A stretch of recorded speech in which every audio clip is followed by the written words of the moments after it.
Hi guys, it's Benny from T-Rex Space Station. How's everyone doing? This is going to be a quick pickups video.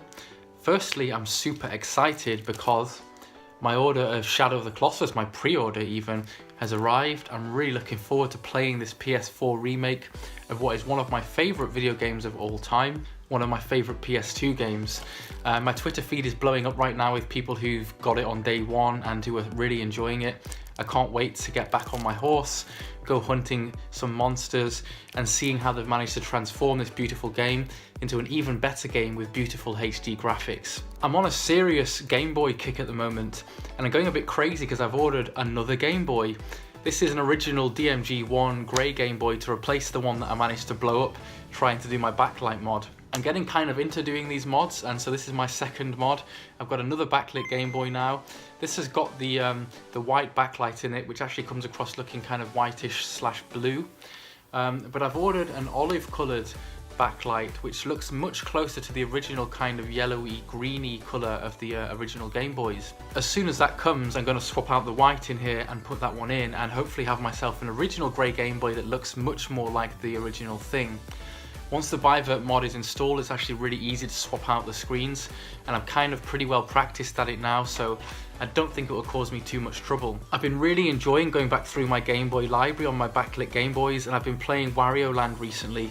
I really love this game, and I've had this one in my collection since I was a young kid.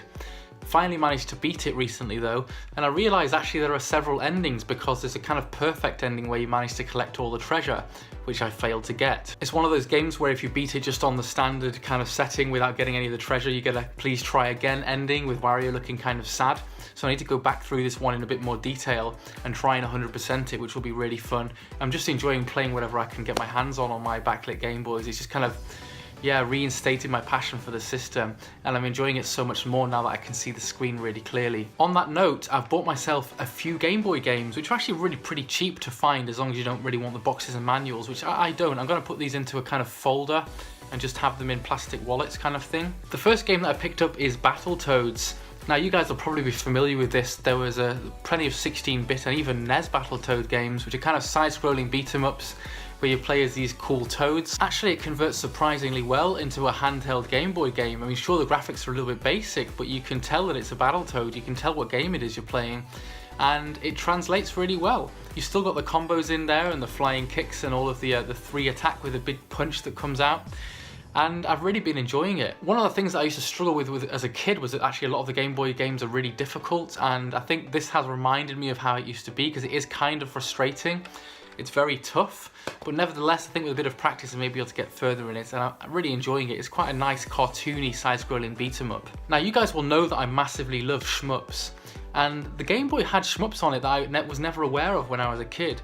It actually has a small library of Shmoops, so I'm thinking maybe I'm going to try and get a complete Game Boy shoot-em-up collection, which would be a really fun like mini collection to go for. So the first Game Boy shmup that I picked up was R-Type, and this is a really fantastic conversion. Anybody that you ask who's actually played this or got this will tell you it's actually really quality conversion for the Game Boy. It's got all the things you'd expect from an R-Type game. It's got the cool power-ups and the options and the shooting modes and some crazy solid bosses. It has a really smooth frame rate. It doesn't feel as though it's had to cut a lot of things down. Obviously the graphics are simplified, but it still plays really well and is incredibly addictive. It's taken me a little bit of time getting used to it because I'm not massively into the R-Type series. I haven't really played many of these before, although I do know about them. And I'm finding I'm getting my ass handed to me on some of the later bosses. But nevertheless, I'm really enjoying playing this, and this is pickup number 1 in my Game Boy Shmup collection. Also, another classic has arrived today in the mail, and that is Nemesis, which is essentially a Gradius game, another very classic shmup series. I kind of researched this one a bit online, came across it and thought it looked really good. I've yet to plug it in. I've literally just taken it out of the mail today, but I'm really looking forward to playing this one as well. I tend to find it's kind of nice to have a couple of shmups to alternate between because they take a lot of practice, and sometimes it can feel a bit repetitive trying the same one over and over again. So yeah, I've now got 2 shmups in my mini collection of Game Boy shmup games. Let me know if you know of any that I need to pick up, and I'll keep you updated on that one as it develops over the time, guys. So there we have it, a few pickups. I'm going to go enjoy a coffee and a bit of Game Boy action. Take care, and I'll speak to you all soon. Bye.